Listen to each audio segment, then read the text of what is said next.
sendikulu usihlalo wamakhosi usifundazwe waZulu-Natal uSusheni usihlalo wamakhosi eThekwini uXimba engithemba ukuthi inkosi uXimba izoba namazwi ekugcineni usibongela umphathi wombono wengoma kazwelonke umnumzane uNcimeka Gwazela inhloko yomnyango wabakhokha uDr. Krishnan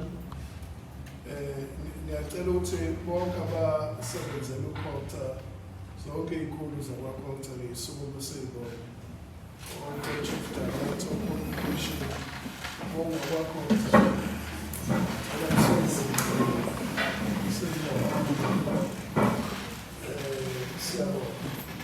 siyahlala phansi sikhulumisa makhosi asendunkulu ngoba ukusondela kahulumeni kwingoma kazwelonke uhulumeni wesifundazwe asizile ukuzoyilawula ingoma sizofaka ihloko ukuze sithuthukise izinga lengoma igcina lifana nezinga lika-Durban July thina sicele ukubona o-Durban July ngakho-ke ukubakhona kwenhloko yomnyango uDr. Krishnan uzogcwalisa ukuthi thina njengomnyango wabakhokha siyeseka ngokuphelele ingoma kazwelonke siyafisa ukuthi ithuthuke ibe sezingeni elifanele sibingelela kakhulu wonke amaciko akhona Khuba uBahube manje uyahluphala uKhuba ngoba wonke umuntu usefuna isitebhisi lapha emotweni lapho isitebhisi singangeni khona kade ngibona omunye nje usefaka isitebhisini sakhe uhamba ngeveni lapho-ke kuhleke lokho ngoba kugqugquzela intsha ukuthi uma uyikhandla uma uyimisela ukhona umvuzo okhona nanje uBahube angisamboni manje wafika kimi emncane ukudlula lokho ngo-2019 elethwa uTshatha ngisale eZululand engakaziwa ngamnika umcimbi wakhe wokuqala wawuLemon namhlanje usewaziwa iKwaZulu-Natal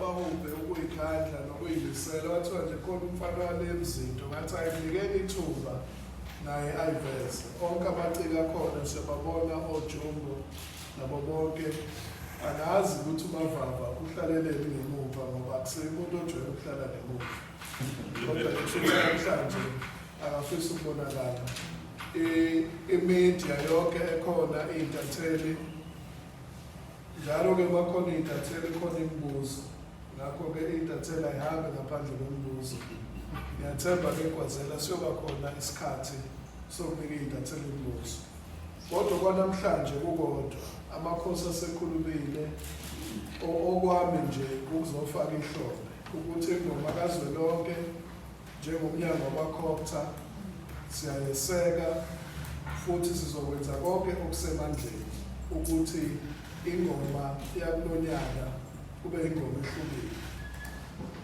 njengoba idate isihlukile yengoma already kunamakhosi akwezinye iy'fundazwe ashilo ukuthi ayeza besinenkosi yakwashina siqhamukale besine-Free State kulezi nsuku athe ayeza amakhosi ngakho-ke kuyangijabulisa ukuthi amakhosi uma efika kule mcimbi anikwe Gwazela inhlonipho nesithunzi esifanele njengoba nikhuluma nje ukuthi kuzoba nemakhiyi amakhosi angithi-ke lokho kunika isithunzi esifanele amakhosi ukuze amakhosi ngoba abanikazi bengoma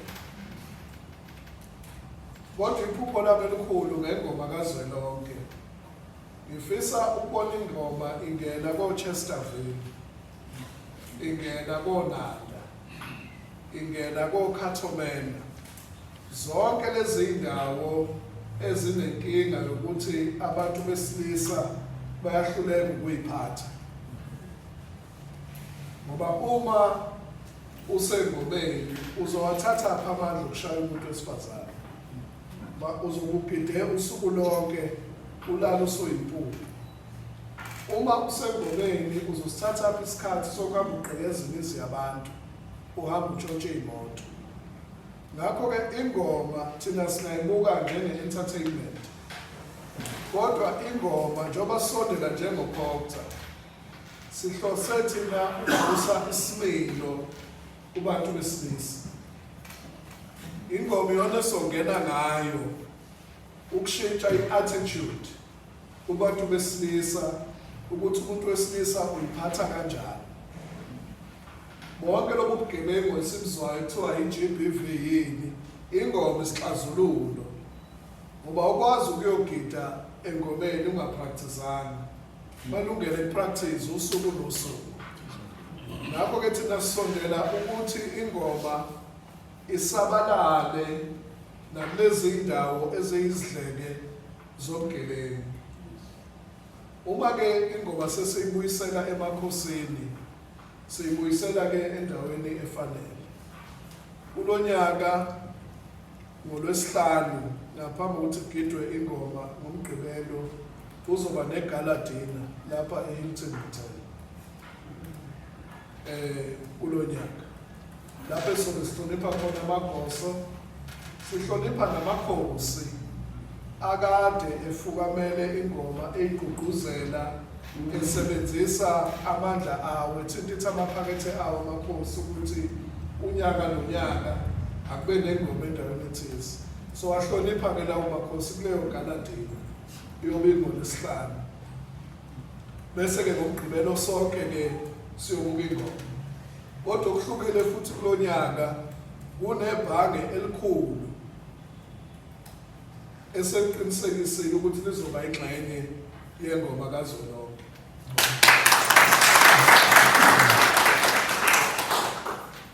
Sizolimemezela-ke lelo bhange ngoba lifise ukuthi lenze umcimbi oseceleni maqala uJuni ukumemezela ukuthi sebeyingxenye yengoma kazwelonke njengalelo bhange.